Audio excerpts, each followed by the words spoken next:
Empire.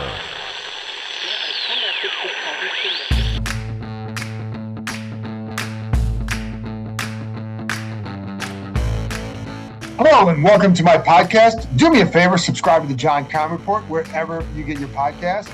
You can follow us on YouTube, hit that like button, hit that subscribe button. Catch us there as part of the Empire Media Network YouTube page, AMPIRE. Always much appreciated. By the way, every Thursday you can catch Between the Hashes on the Empire Media page, where we discuss, my son Matthew Kahn discusses the college football games of the week. We give you the game of the week, plus an underrated game of the week, as well as a few other games. Some detailed information and things that you need to know for every Saturday's games. Also, I will be doing a prediction and keys to the game. That comes out every Friday, so look for it, again, on Empire Media and on the John Con Report, wherever you get your podcast. There you go. Now, today, I am joined by ESPN's Eric Woodyard as we discuss the Detroit Lions, Sunday's opponent. The Lions have not been a good team. We all know that. But are they an improved team this year? And what kind of hassle or challenge do they pose for Washington on Sunday? Eric will fill us in on all things Lions. We talk about Jared Goff, DeAndre Swift. He had a big day against the Eagles. How dangerous is he, and why is he dangerous? What do the Lions do with him? He also talks about a big flaw with the Lions, and that is their defense. They gave up a lot of points to the Eagles. Is it a bad defense, or is it one where the Eagles just matched up well? Eric will fill you in on that as well. Before I get to my conversation with Eric, I wanted to go over a couple guys and their injury situations, and then one little nugget on Jahan Dotson. Let's start with running back Brian Robinson. On Wednesday, we saw him out at the practice field for the first time since he was shot on August 28th. Now, we've seen him in the facility. We've seen him walking the locker room and being around his teammates, but we hadn't seen him on the practice field, at least at the practice field. What he did Wednesday was ride the stationary bike for a little bit, then did some ladder agility work, and then some lunges and some other footwork drills just to see where he's at. And to be honest, he looked pretty good. We saw him chopping his feet and cutting to a side. We saw him again doing some side lunges and just testing out the what his right leg can do. He had his right leg or knee really wrapped, but he looked good. And I think they felt pretty good about what they saw. Now, the key for him, as Ron Rivera said, and he always says about anybody coming back from any sort of injury situation, is how does he feel on the field the next day, which would be, of course, Thursday. But I think it's a really good step for Robinson that he's on the non-football injury list, which means he's out the first 4 games, but there's legitimate optimism about when he can return. And Wednesday was another reason why. Again, the key is how does the knee and how does the leg respond the next day? And then when he starts to add more work to it, how does it respond? But it was a good sign for Washington and Robinson for him to be out there. So there you go. The next guy is defensive tackle John Allen. He was limited on Wednesday as he nurses his groin. Everything I've heard so far is that it doesn't sound like anything's going to stop him from playing. So I'd be a little bit surprised if he doesn't. I'd be very surprised if he doesn't play. He has said that. I don't think it was anything serious. I think they're just going to be cautious with him. And, so that's, but he worked on the side field. He was in full uniform, but I don't think there's going to be any issue with Allen. Now, the Commanders did sign a defensive tackle to the active roster this week, and that was 325-pound Derek Jeter. It's Donovan Jeter, not Derek Jeter. That would be an even bigger story, wouldn't it? But it's Donovan Jeter, who played at the University of Michigan.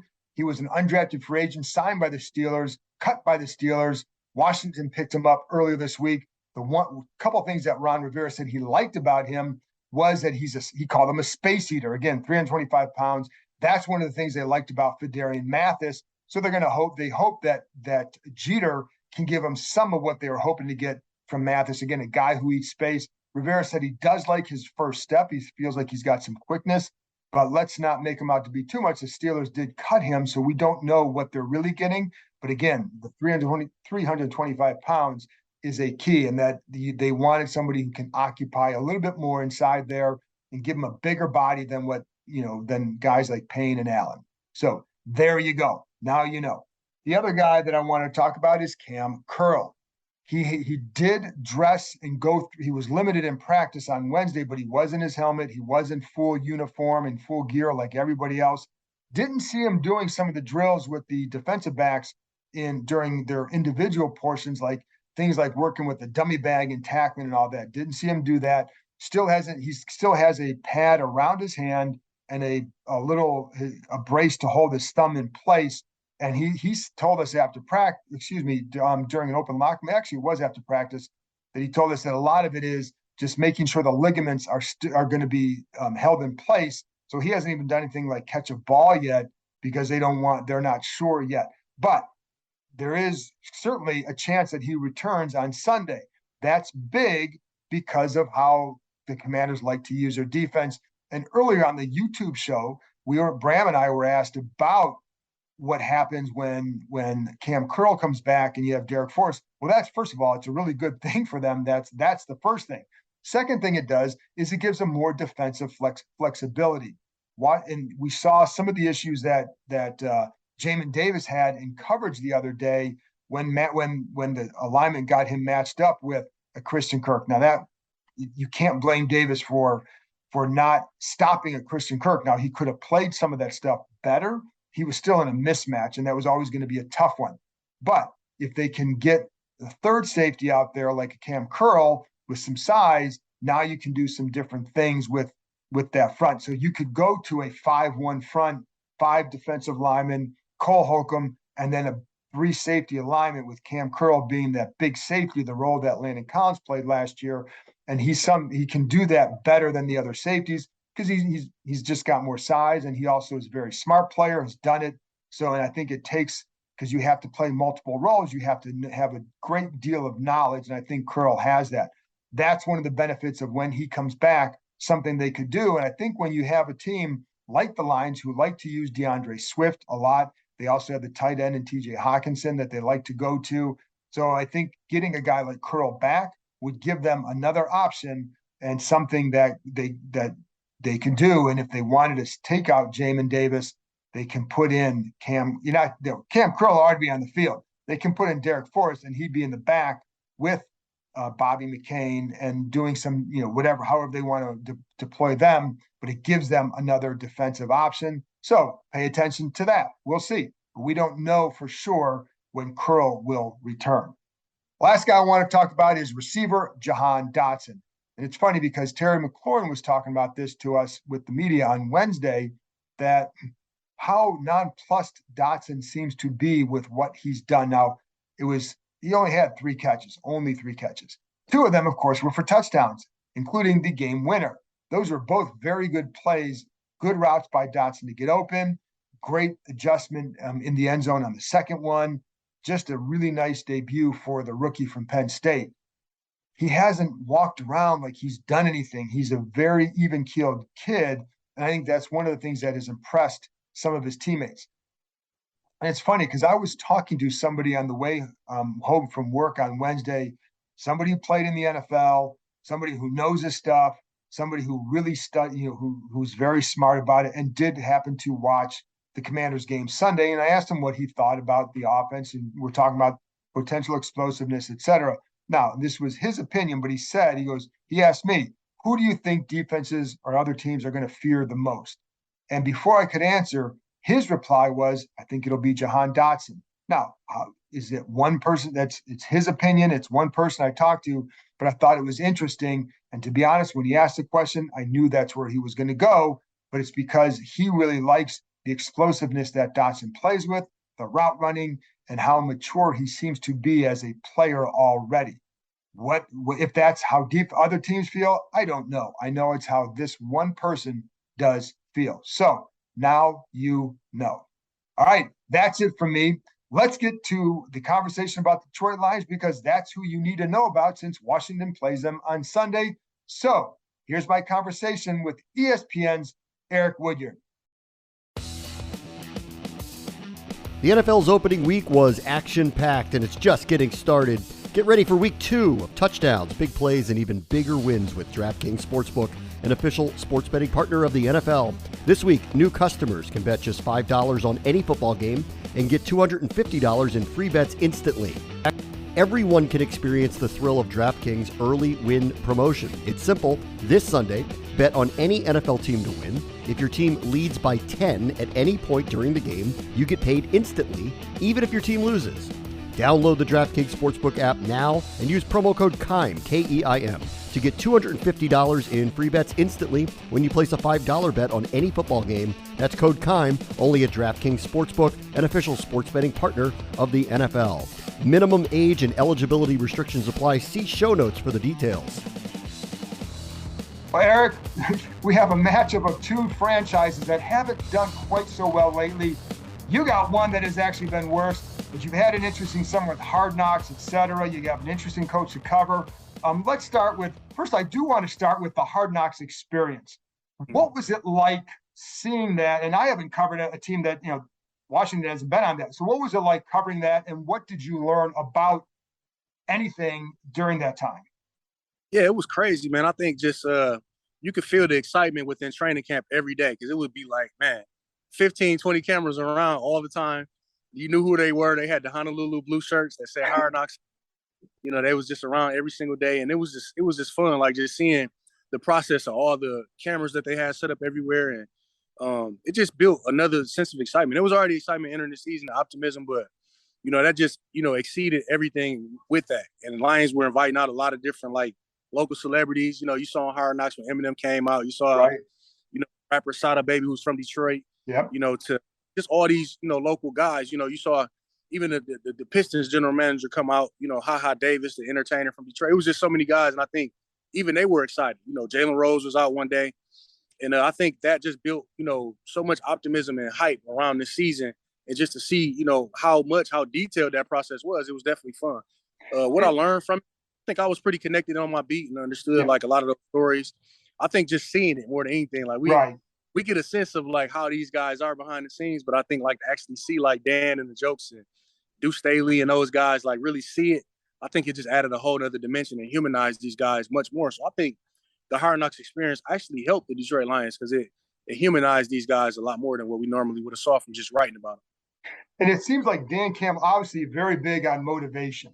And just and watching even from afar, some of the team skits they would do with Aiden Hutchinson, getting up there and singing and watching the reaction to that. And I'm sure a lot of, obviously a lot of that stuff goes on with every team. When you see a team that has struggled like that, you see a team that wants to bond. And then I think I think he was the one showing some clips of guys who would just who would get blown up in practice, but doing it in a fun way.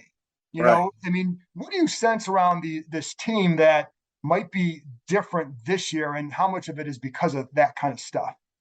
I think number one is he's authentic. Authenticity. I mean, a guy, we could tell you that he's gonna be himself. He's gonna be the same way, and I think that from the top, that goes all the way down to the bottom. I think it starts with Dan Campbell. So I think that definitely helps, because he's a no BS. He's gonna keep it straightforward with you. He's not trying to do this for the cameras. I mean, it's this guy is who he is every single day. Even after the losses, like you saw last year, dude really cry after a game. I mean, that's crazy. The emotion, he couldn't hold it back, and he's coming to the press conferences and telling us the real, not giving us the BS football answers, all the time. So I think the players and the guys I talk to and the guys we around every day, they respect that. I mean, it might sound a little cliche, but they definitely expect him for being real. And I think I wrote a story, after they just lost, asking were they the same old Lions. Right. I don't really, but I mean, they still have to put together the wins. But I still feel that's going to help change the narrative of them being the same old Lions, is that authenticity and the guy coming in and being the same way every day, bringing in a coaching staff that matches his personality and beliefs. And I think that's kind of trickling down to the rest of the guys, and they're trying to change that around. So I think definitely, that's what I think is helping with these guys right now. And you're right. And I was going to mention the story you wrote, because after they lost to the Eagles, it was another close loss. So, right. Are there any other signs that tell you that it will be different besides that authenticity? They're a lot more talented on offense. My concern with this team was on defense. I mean, we saw what Jalen Hurts just did to them in game one, tore them apart, with that ground game, that running attack.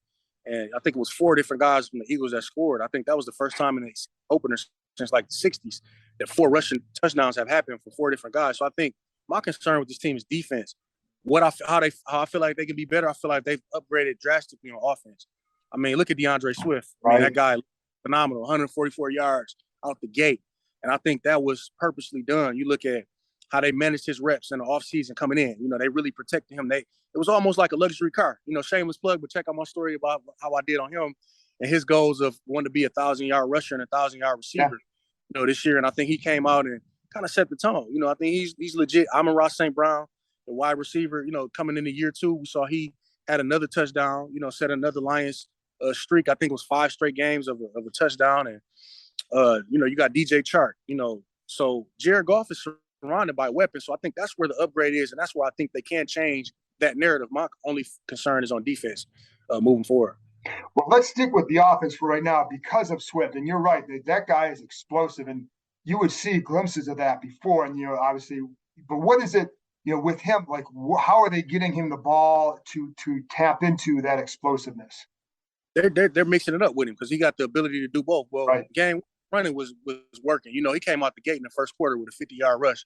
You get that guy the ball, good blocking. He got great blockers with Amon-Ra St. Brown and those receivers. And their offensive line is a strong offensive line. So I think they're just using him in a lot of different directions. You got the new offensive coordinator, Ben Johnson, who just came in. This is his first year. So you're seeing them mixing it up a little bit, differently than, last year when they started with Anthony Lynn. And, they just was a little different. I don't think they really used Swift in the manner they did. They used Jamal Williams a lot more last year. And I think, they're letting Swift really get out, get to work this year. So I think, that's one of the biggest differences is letting him open up more. And, I think they use – honestly, I think they used Williams just a little too much last year. I think Swift should have got more touches. Why do you think that was the case? Well, number one is Swift came into the year hurt. So, even during training camp, he had a growing injury that was nagging. So I think the confidence wasn't completely there in him that he was going to be able to be durable. So I think they kind of, had the training wheels on a little bit with him. And I think, overall from there, I think his relationship with Deuce Staley has gotten a lot better. And I think he's a lot more aggressive mentally. He wants to get every yard. You saw that on Hard Knocks. Like, where Deuce Staley told him, be greedy for every yard. I think he's taking that down. And like you say, coming out the gate with 144, I think that was a strong statement on his behalf.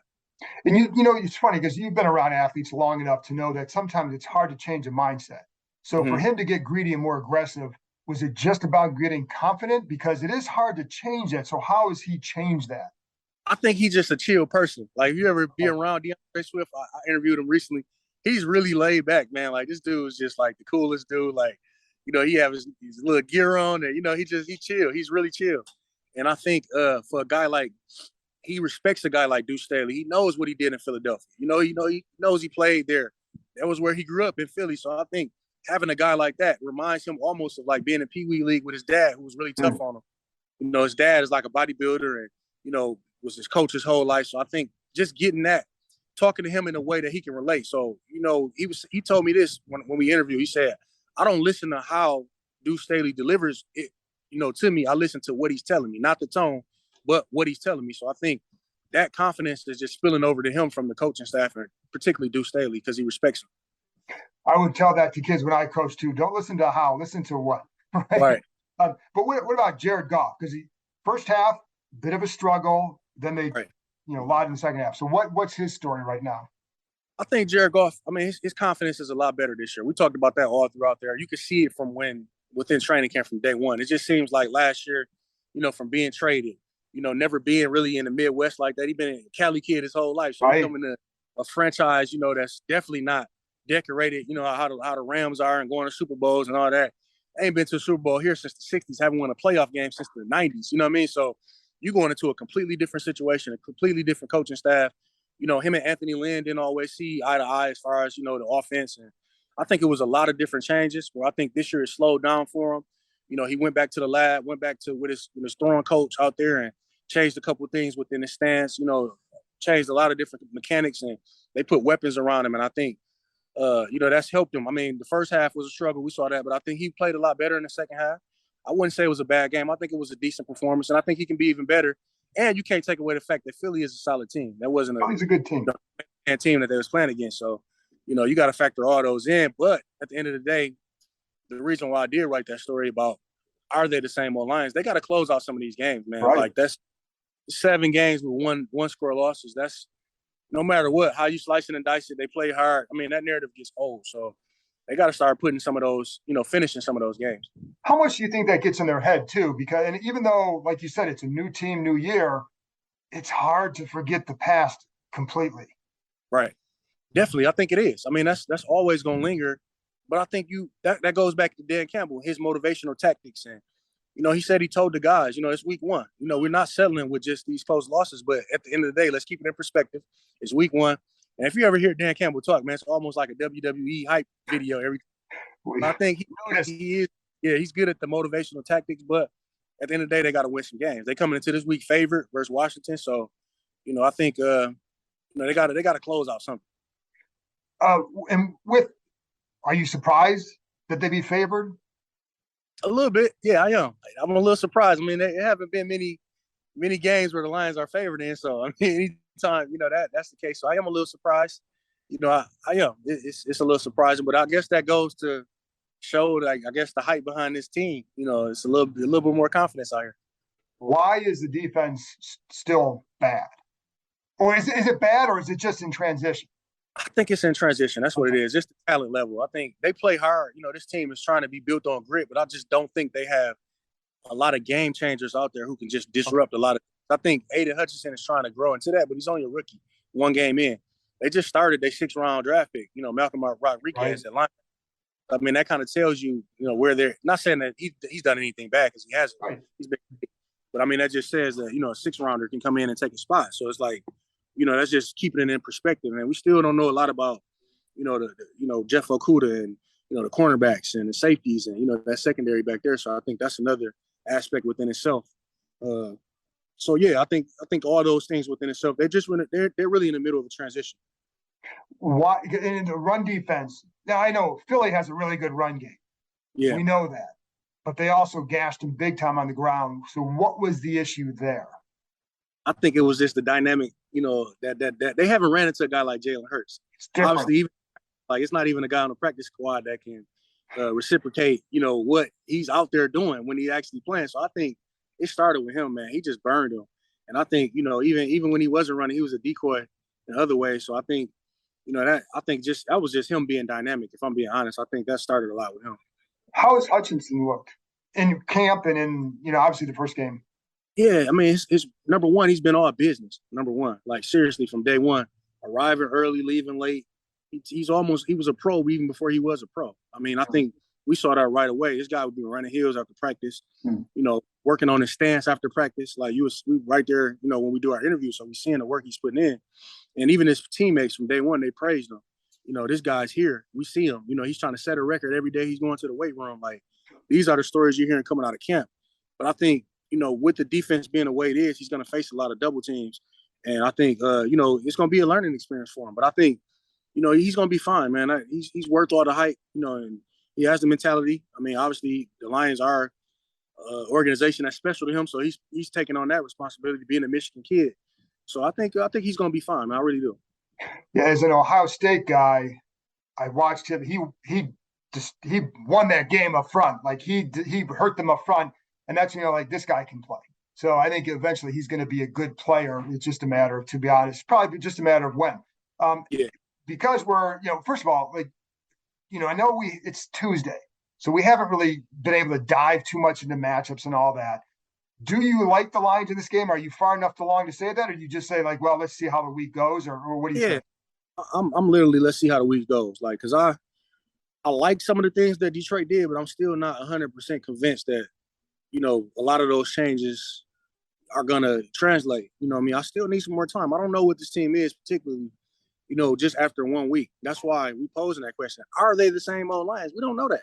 Right. We can keep saying that over and over, but that narrative is completely old. And I think I need to see more of this defense. I'm confident in offense. I think they're going to be fine because they just got so many weapons, man. I think Swift is who he is. I think St. Brown is who he is. I still don't know what Chark is, coming off that injury and in a new situation, new system. I want to see how TJ Hawkinson is going to be.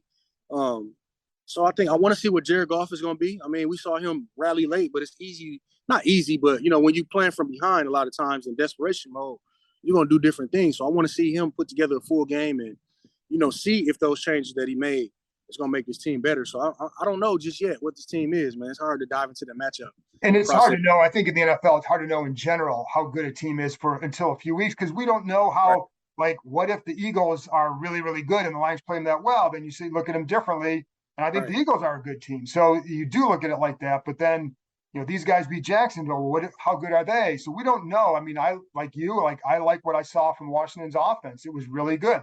What did you, because these guys are in the Eagles division, what did you think of the Eagles?